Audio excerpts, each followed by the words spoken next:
Well, is love jihad the new political handy tool for polarization in Uttar Pradesh, whether it's regressive thinking or is it a reality, an actuality on the ground? To speak more on this and discuss this topic, I have Sanjay Jha, the national spokesperson of the Congress party, joining us on this broadcast right now. We also have Ashok Deo, of the leader of the Samajwadi Party.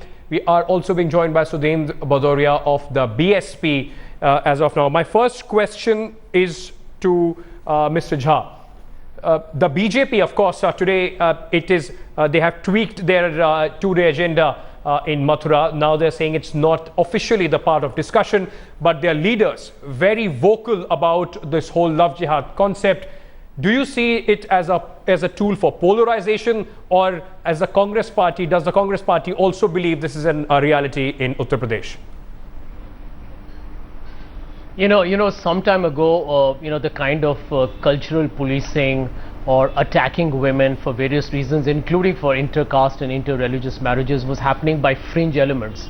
Pramod Muthalik, you had, also members from the Hindu Rashtra Sena, Bajrang Dal. They were doing it in Karnataka and different parts of India. But now it's a full throttle, full-on political strategy of the BJP, and it's backed fully by the RSS. As you were showing in the clip earlier in the program, these are regressive, retrograde issues. I mean, in a modern, progressive, plural India, which has to be more liberal and tolerant. I think this is defying women's rights. This is about civil liberties and freedom. So, I fundamentally believe, and my party believes, that this is actually against the Constitution of India. To actually make allegations or aspersions or create some kind of a, communal, innuendo, that this is being done in an orchestrated manner. But let me tell you something, that if you find from the fine arts, from Bollywood, from people from sports, there are some very eminent personalities who have interreligious marriages. And we can't afford to put everything under the polarized communal agenda of the BJP and the RSS as a love jihad. I think it makes a mockery of a very pure term of love. And I think in a great number of ways it distorts the meaning of jihad. So it's extremely pathetic. It's a very pedestrian Let me also now bring in Ashok Deo of the Samajwadi Party in the debate right now, because the attack of the BJP is on the Samajwadi Party, especially in Uttar Pradesh. They are saying that most of the accused in the so-called crime against women are of a certain community, and they are emboldened because the Akhilesh Yadav government is in fact somehow giving some sort of a covert support to these elements. What do you have to say to all these allegations of love jihad being propagated by the Samajwadi Party government being helped there? Ankit, first of all, I like to tell you that we should know that India is a secular country. We had the right to follow any religion. At this stage, any adult person can marry to each other. Therefore, where is the problem? Problem is with the RSS, problem is with the BJP. There is no love jihad in Uttar Pradesh. Actually, there are two problems. The development in state is going on peacefully. In another hand, the central government has come to power by making false promises, but they are not doing any work from 3 months. They are not doing for the price rise, they are not doing for the unemployment, they are not doing for the security agreements. There and forward they are getting by-election in Uttar Pradesh. But there is also some figures that are being quoted. According to those figures, they are saying that of the latest 100 cases against women, crime against women, 71 in those cases accused are of a different community. They also believe that it is a well thought of strategy by a certain section. Before I get your reaction on that, let me go across to Sudhendra Badoria of the BSP on this. So you are also an important player. You will be an important player as far as Uttar Pradesh will be concerned. It seems there is a back and forth between the BJP and the Samajwadi Party to polarize votes. Now the new concept is love jihad. Where does BSP find itself on this issue, and what is your stand on this? You see, both the Samajwadi Party and the BJP, one having made long list of promises in Uttar Pradesh, and the other recently nationally in the country, both governments, particularly the Samajwadi Party, let us see the track record. In the last 2.5 years, there were over 200 communal riots before the Lok Sabha elections, in which one of them, Muzaffarnagar, where over 1 lakh people got homeless. Now, similarly, after the elections, we have seen 200 cases of communal riots. This is all in the media. Everybody knows about it. Now, having said that, both governments want to divert the attention of the people. They are failing in their duty to implement the promises, the agenda that they have put forward, the BJP nationally, the BJP and the Samajwadi Party. Now, they want to divert the attention of the people.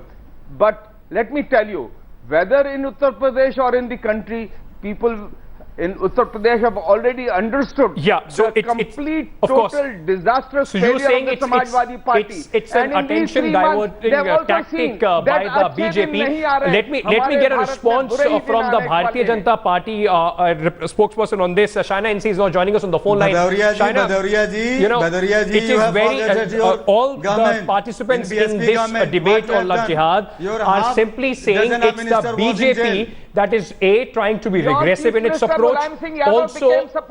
Also, they are saying that you do not have any proof behind this whole concept of Love Jihad. Became the chief minister with the support of BJP. You are supporting to BJP. I will just request Mr. Ashok Deo and Mr. Bhadauria to please limit ourselves to the question that I'm asking so that we can have a debate. If it is a to and fro between both of you, we won't be able to conduct this program as we would have liked to. Shaina, can you hear me? Yes, I can. Yeah. So the question that I was asking you was that the Congress and the Samajwadi Party along with the BSP all are saying is just a tactic of the BJP to polarize votes in UP. Along with that, they're also asking you for a proof of on what basis have you put this concept of Love Jihad, and especially in the 2-day executive meeting of the BJP in Uttar Pradesh. If you give me a moment to respond, please, without any interruption, I could put forth my point.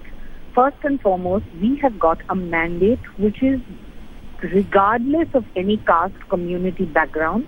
So there's no question at all of us trying to polarize. If at all one looks at the kind of statistics that one gets from Uttar Pradesh, of all the cases of communal clashes in Uttar Pradesh, 71 incidents had crimes against women out of every 100. Now this is a shocking statistic. There is nobody who has used any kind of terminology in a political resolution, or for that matter, nobody is trying to endorse any kind of communal clash.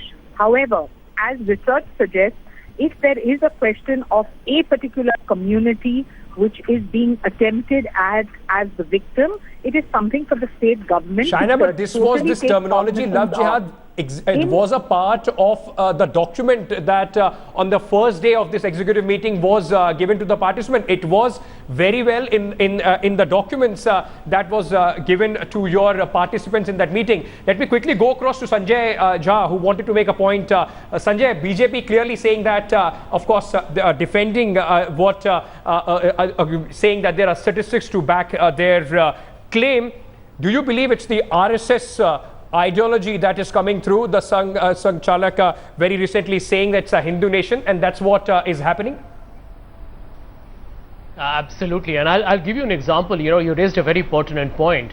When the Muzaffarnagar riots happened last year in August, look at the consequence of the polarization. BJP harvests 73 out of 80 seats in Uttar Pradesh. So this is all very, very carefully engineered, and I think the whole process of social apartheid, ghettoization.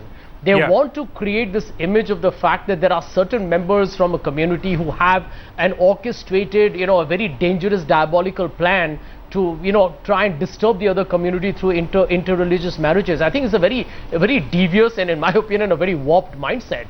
But, look at the kind of encouragement they get. And I will mention 2 points here.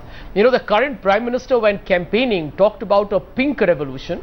which was very, very deliberate and provocative, when Gujarat itself is one of the biggest exporters of beef in the country.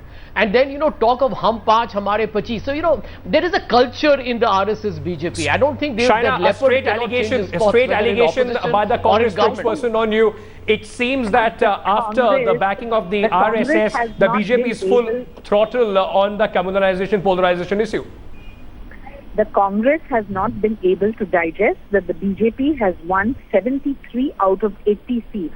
Presuming, going by this preposterous argument that we have played a communal card, I'd like to question, is it possible to win 73 out of 80 seats in a state like UP, which has so many different caste combinations? It just goes to prove you that the people of UP are fed up of divisive politics, fed up of vote bank politics, and they have voted on a mandate for stability, for leadership, and for progress. So I think we should get out of this talk, this regressive talk of caste community clashes. It is very well to suggest that in a democracy as large as India, we're going to have one or stray case where somebody has said something. It could belong today to one party, tomorrow to another. This is not the way. Well, the voters, in fact, of course, the voters will decide whether this concept is working or not. Mr. Bhaduria, very quickly, I'm completely out of time. You see, in the parliament, this BJP MPs speak in one language. Here, Shaina NC speaking in the same different language. The Prime Minister speaks in a different language from the ramparts of. But now, having failed on the real agenda, the agenda was development. Now, from development, moving away to love jihad only shows that they have no economic program for the country. They want to polarize, and therefore... All right, I'm completely out of time on this debate. Thank you so much to my guest from the Congress Party, Sanjay Jha, also Mr. Bhaduria from the BSP, Mr. Ashok Dev from the Samajwadi Party, and Shaina NC from the BJP for joining us on this. Of course, there can be a larger debate on this, whether...